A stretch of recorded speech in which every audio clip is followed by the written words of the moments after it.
Hi, ನಾನು Sandeep from tech in Kannada. ಎಲ್ರಿಗೂ ಇವತ್ತಿನ ಬುಧವಾರದ ಟೆಕ್ ನ್ಯೂಸ್ಗೆ ಸ್ವಾಗತ ಸುಸ್ವಾಗತ. ಬನ್ನಿ ಡೈರೆಕ್ಟಾಗಿ ಇವತ್ತಿನ ಟೆಕ್ ನ್ಯೂಸನ್ನು ಶುರು ಮಾಡೋಣ. ಇವತ್ತಿನ ಮೊದಲ ಟೆಕ್ ನ್ಯೂಸ್ ಬಂದ್ಬಿಟ್ಟು, ನೆಕ್ಸ್ಟಿಂದ ನೀವೇನಾದರೂ ಒಂದು ಹೊಸ ಸ್ಮಾರ್ಟ್ಫೋನ್ನ ಪರ್ಚೇಸ್ ಮಾಡಿದ್ರೆ ಆ ಸ್ಮಾರ್ಟ್ಫೋನಿಂದು ಜೀವನ ಸಾಥಿಯಾಗಿ ಗೌರ್ಮೆಂಟಿಂದು ಸಂಚಾರ್ ಸಾಥಿ ಅಪ್ಲಿಕೇಶನ್ನ ಪ್ರೀ ಇನ್ಸ್ಟಾಲ್ ಮಾಡ್ತಾರೆ ಅಂತ. ಇದು ನಮ್ಮ ದೇಶದಲ್ಲಿ ದೊಡ್ಡ ಕಾಂಟ್ರವರ್ಸಿಯನ್ನು ಕ್ರಿಯೇಟ್ ಮಾಡಿದೆ. DOT, ಡಿಪಾರ್ಟ್ಮೆಂಟ್ ಆಫ್ ಟೆಲಿಕಮ್ಯುನಿಕೇಷನ್ ಅವರು ನಿನ್ನೆ ಇದ್ರ ಬಗ್ಗೆ ಮಾಹಿತಿಯನ್ನು ಕೊಡ್ತಾರೆ. ಮುಂದಿನ 3 ತಿಂಗಳಲ್ಲಿ ಈ ಎಲ್ಲ ಸ್ಮಾರ್ಟ್ಫೋನ್ ಕಂಪನಿಗಳು ಈ ಅಪ್ಲಿಕೇಶನನ್ನು ಪ್ರೀ ಇನ್ಸ್ಟಾಲ್ ಮಾಡಬೇಕು. ಈ ಅಪ್ಲಿಕೇಶನ್ ಇನ್ಸ್ಟಾಲ್ ಮಾಡೇ ಪ್ರತಿಯೊಬ್ಬರಿಗೂ ಕೂಡ ಸೇಲ್ ಮಾಡಬೇಕು ಅಂತ. ಆಲ್ರೆಡಿ ಈ ಮೊಬೈಲ್ ಕಂಪನಿಗಳು ಬೇಜಾನ್ ಬ್ಲೂಟೂವರ್ಸ್ಗಳು ಹಾಕ್ಬಿಟ್ಟು ಸೇಲ್ ಮಾಡ್ತಾರೆ. ಇದ್ರ ಮಧ್ಯ ಇದೊಂದು ಹೊಸ ಅಪ್ಲಿಕೇಶನ್ ಆಗುತ್ತೆ. ಸ್ಟಾರ್ಟಿಂಗ್ ಅವರು ಅನೌನ್ಸ್ ಮಾಡಿದಾಗ ಅದು ಪ್ರೀ ಬಿಲ್ಟ್ ಏನಾಗಿರುತ್ತೆ, ಪ್ರೀ ಇನ್ಸ್ಟಾಲ್ ಆಗಿರೋದು ಅನ್ಇನ್ಸ್ಟಾಲ್ ಮಾಡೋದಕ್ಕೆ ಆಗಬಾರ್ದು ಅಂತಾರೆ. ಸೊ ಆಮೇಲೆ ಅಫಿಷಿಯಲ್ ಆಗಿ ನಮ್ಮ ಗೌರ್ಮೆಂಟ್ನವರೇ ಕನ್ಫರ್ಮ್ ಮಾಡ್ತಾರೆ, ಇಲ್ಲ ನೀವು ಬೇಕು ಅಂದರೆ ಅದು ಅನ್ಇನ್ಸ್ಟಾಲ್ ಕೂಡ ಮಾಡ್ಕೊಬೋದು ಅಂತ. ಫಸ್ಟ್ ಆಫ್ ಆಲ್ ಅದನ್ನು ಏನಕ್ಕೆ ಪ್ರೀ ಇನ್ಸ್ಟಾಲ್ ಮಾಡಬೇಕು ಅಂತ ಗೊತ್ತಿಲ್ಲ, ಆಯಿತಾ. ಅವ್ರು ಹೇಳೋ ಪ್ರಕಾರ ಆ ಅಪ್ಲಿಕೇಶನ್ನಿಂದ ಈ ಸ್ಪ್ಯಾಮ್ಗಳು, ಈ ಸ್ಕ್ಯಾಮ್ ಕಾಲ್ಗಳೆಲ್ಲ ಕಡಿಮೆ ಮಾಡ್ಬೋದು, ಅದರಲ್ಲಿ ಈಸಿಯಾಗಿ ಕಂಪ್ಲೇಂಟ್ ಎಲ್ಲ ಕೊಡ್ಬೋದು ಅನ್ನೋ ಒಂದು ರೀಸನ್ ಇಟ್ಕೊಂಡು ಮಾಡ್ತಿರ್ಬೋದು. ಐ ಹೋಪ್ ಅದಾಗಿದ್ದರೆ ಒಳ್ಳೆಯದು, ಆಯಿತಾ. ಅದು ಬಿಟ್ಟು ಈ ಗೌರ್ಮೆಂಟ್ನವ್ರು ಅದನ್ನು ಮಿಸ್ಯೂಸ್ ಮಾಡ್ಕೊಳ್ಳೋದಕ್ಕೆ ಹೋಗ್ಬಾರ್ದು, ಆಯಿತಾ. ಆಲ್ರೆಡಿ ನಮ್ಮ ಪ್ರೈವೇಸಿ ಹಾಳಾಗೋಗಿದೆ, ಕಿತ್ತೋಗ್ಬಿಟ್ಟಿದೆ. ಈ ಕಂಪ್ನಿಗಳೆಲ್ಲ, ಈ ಪ್ರೈವೇಟ್ ಕಂಪ್ನಿಗಳು ಇವರೆಲ್ಲ ನಮ್ಮ ಪ್ರೈವೇಸಿ ಡಾಟಾನ ಸಿಕ್ಕಿದವ್ರಿಗೆ ಸೇಲ್ ಮಾಡ್ಕೋತವ್ರೆ. ಇನ್ನು ಗೌರ್ಮೆಂಟ್ ಅವರೇ ಈ ಅಪ್ಲಿಕೇಶನ್ ಪ್ರೀ ಇನ್ಸ್ಟಾಲ್ ಮಾಡಿದ್ರೆ ಅವರು ಈ ಅಪ್ಲಿಕೇಶನ್ಗೆ ತೊಗೊಳ್ತಾ ಇರುವಂಥ ಪರ್ಮಿಷನ್ ನೀವು ನೋಡ್ಬೋದು. ಎಲ್ಲ ಅಪ್ಲಿಕೇಶನ್ನು ಪರ್ಮಿಷನ್ ತೊಗೊಳುತ್ತೆ.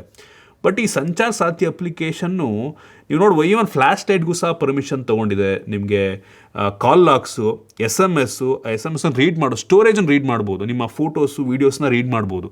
ಈ ಪರ್ಮಿಷನ್ ಎಲ್ಲ ಈ ಒಂದು ಅಪ್ಲಿಕೇಶನ್ಗೆ ಇರೋದ್ರಿಂದ ಮುಂದಿನ ಗೌರ್ಮೆಂಟ್, ಏನಕ್ಕೆ ಯೂಶ್ವಲಿ ಈ ಸಂಚಾರ್ ಸಾಥಿ ಏನೆಲ್ಲ ಗೌರ್ಮೆಂಟಿಂದು ಈ DOT ಇವೆಲ್ಲ ಬರ್ತವೆ, ಗೌರ್ಮೆಂಟ್ ಅಂಡರೇ ಬರುತ್ತೆ. ಸೊ ಗೌರ್ಮೆಂಟ್ ಕಂಟ್ರೋಲ್ ಇದಿತ್ತು ಅಂದರೆ ಅದನ್ನು ಮಿಸ್ಯೂಸ್ ಮಾಡ್ಕೊಬೋದು. ಜನಗಳನ್ನು ಅಥವಾ ಬೇರೆ ಪೊಲಿಟಿಷಿಯನ್ನ ಟ್ರ್ಯಾಕ್ ಮಾಡೋದಕ್ಕೆ ಈ ಅಪ್ಲಿಕೇಶನ್ ಯೂಸ್ ಮಾಡ್ಕೊಬೋದು. ಮಿಸ್ಯೂಸ್ ಆಗೋ ಸಾಧ್ಯತೆ ಇರುತ್ತೆ ಡೈರೆಕ್ಟಾಗಿ. ಸೊ ಅದರಿಂದ ಇದು ಒಂದು ಕನ್ಸರ್ನ್ ಆಗಬಹುದು.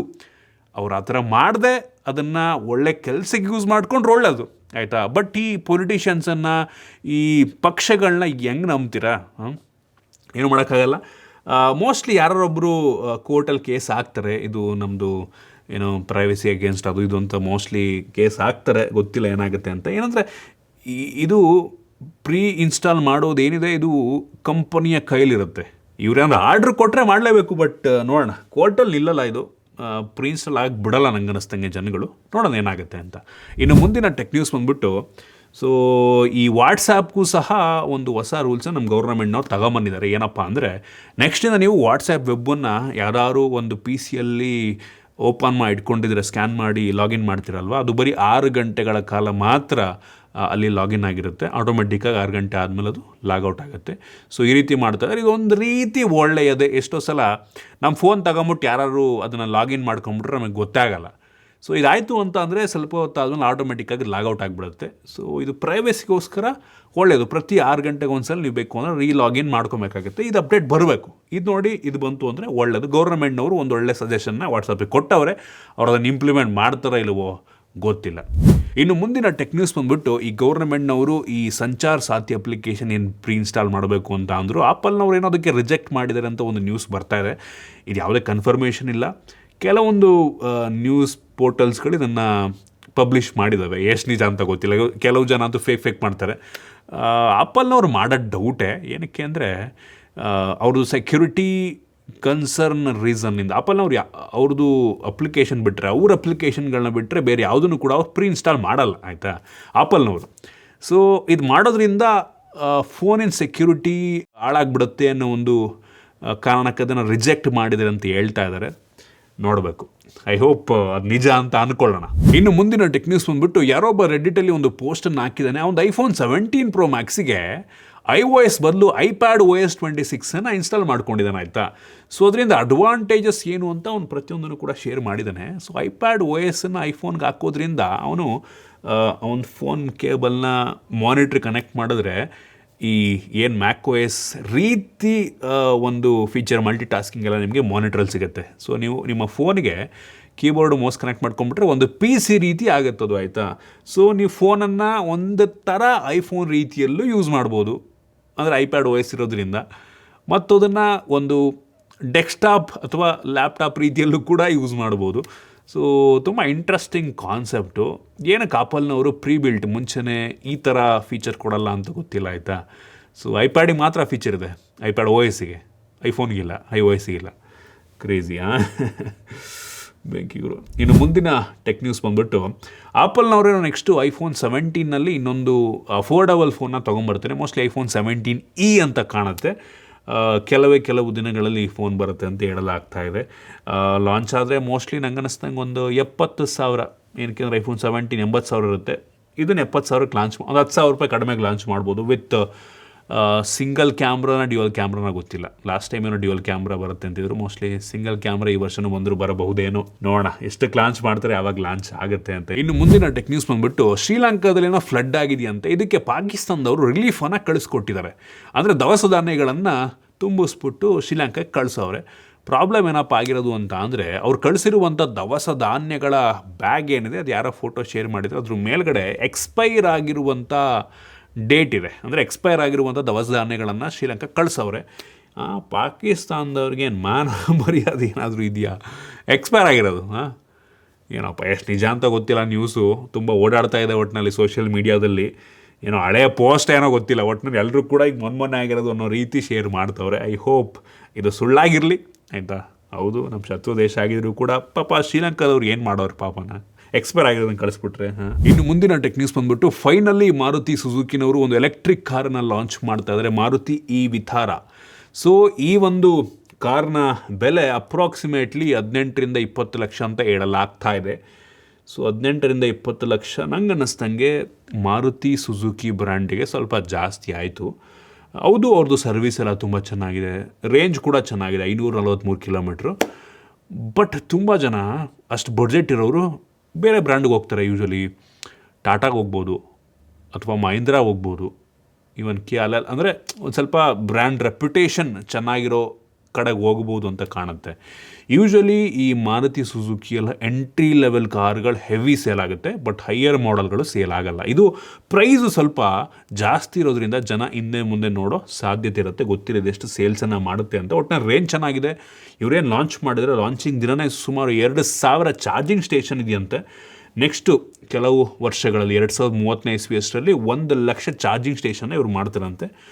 ಸೂಪರ್ ವಿಷಯ.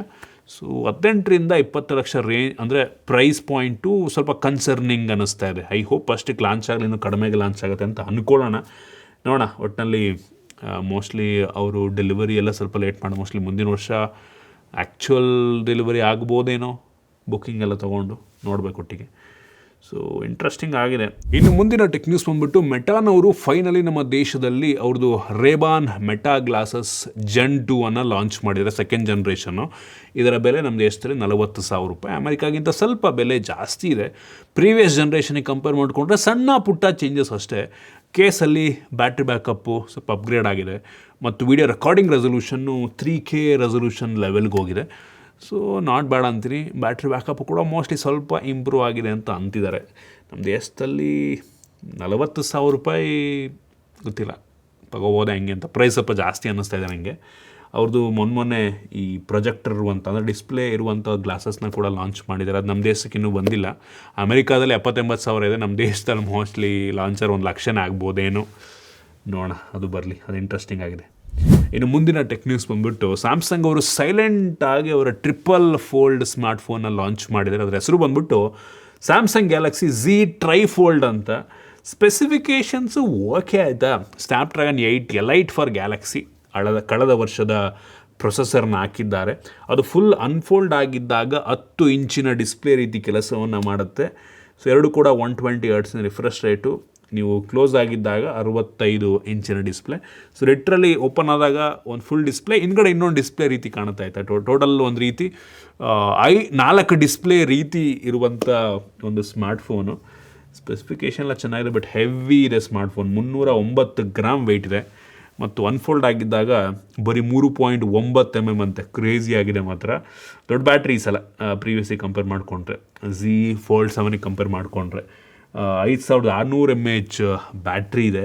ನಂಗೆ ಅನ್ನಿಸ್ದಂಗೆ ಇಲ್ಲಿ ಲಾಂಚ್ ಆದರೆ $2,500 ಅಪ್ರಾಕ್ಸಿಮೇಟ್ಲಿ, ಅಂದರೆ 9, 2, 18 ಹತ್ರ 2,20,000-30,000 ರೇಂಜ್ ಅಂದ್ಕೊಳ್ಳಿ. 2.3 ಅಥವಾ 2.4 ಲಕ್ಷ ರೇಂಜಲ್ಲಿ ಲಾಂಚ್ ಆಗುತ್ತೆ ನಮ್ಮ ದೇಶದಲ್ಲಿ. ಬಂದರೆ ಅದು ಯಾವ ಕಾಲಕ್ಕೆ ಮಾಡ್ತಾರೋ ಅಥವಾ ಮಾಡ್ತಾರೋ ಇಲ್ವೋ ಅನ್ನೋದೇ ಐಡಿಯಾ ಇಲ್ಲ, ನೋಡಬೇಕು. ಮೋಸ್ಟ್ಲಿ ಬರುತ್ತೆ, ಸೇಲ್ಸ್ಗಳು ಕಡಿಮೆ ಆಗುತ್ತೆ. ಯಾರಿಗೂ 2,30,000 ಕೊಟ್ಟು ಫೋನ್ ತೊಗೋತಾರೆ. ಇನ್ನು ಮುಂದಿನ ಮತ್ತು ಕೊನೆಯ ಟೆಕ್ ನ್ಯೂಸ್ ಬಂದ್ಬಿಟ್ಟು OnePlus ಅವ್ರದ್ದು OnePlus 15R ಮತ್ತು ಅವ್ರದ್ದು OnePlus Pad Go 2 ಇದೇ ಡಿಸೆಂಬರ್ 17ನೇ ತಾರೀಕು ನಮ್ಮ ಬೆಂಗಳೂರಿನಲ್ಲಿ ಲಾಂಚ್ ಮಾಡ್ತಾರೆ. ಇದು ಗ್ಲೋಬಲ್ ಲಾಂಚ್ ಅಂತ ಆಯಿತಾ. ಬೆಂಗಳೂರು ಪ್ಯಾಲೇಸಲ್ಲಿ ಇದನ್ನು ಲಾಂಚ್ ಮಾಡ್ತಾ ಇದ್ದಾರಂತೆ. So interesting. ಮೋಸ್ಟ್ಲಿ ನಾನು ಈ ಇವೆಂಟಿಗೆ ಹೋಗೋ ಸಾಧ್ಯತೆ ಇದೆ, ಗೊತ್ತಿಲ್ಲ. ಹೋಗ್ಬೋದು, ಫ್ರೀ ಇದ್ದರೆ ಆ ದಿನ. ಬೇಕಾದ್ರೆ ಎಲ್ಲರೂ ಕೂಡ ಇದನ್ನು ಟಿಕೆಟ್ ಬುಕ್ ಮಾಡಿಕೊಂಡು ಬುಕ್ ಮೈ ಶೋ ಓಪನ್ ಇದೆಯಂತೆ, ಹೋಗೋರು ಲಾಂಚಿಂಗ್ ಇವೆಂಟಿಗೆ ಬುಕ್ ಮಾಡಿಕೊಂಡು ಹೋಗ್ಬೋದು. ಅವ್ರಿಗೇನೋ ಗಿಡೀಸ್ ಕೊಡ್ಬೋದು, ನನಗೂ ಐಡಿಯಾ ಇಲ್ಲ, ಗೊತ್ತಿಲ್ಲ ಆಯಿತಾ. ಒಟ್ಟಿಗೆ ಕೆಲವು ಟೈಮ್ ಬ್ರ್ಯಾಂಡ್ಗಳು ಕೊಡ್ತಾರೆ, ಕೆಲವು ಟೈಮ್ ಕೊಡೋಲ್ಲ. ಸೊ ನೋಡ್ರಪ್ಪ, ಯಾರು ಲಾಂಚಿಂಗ್ ಇವೆಂಟ್ ಅಟೆಂಡ್ ಮಾಡಬೇಕು ಅನ್ನೋರು ಬುಕ್ ಮೈ ಶೋನಲ್ಲಿ ಬುಕ್ ಮಾಡ್ಕೊಂಡು ಹೋಗ್ಬೋದು.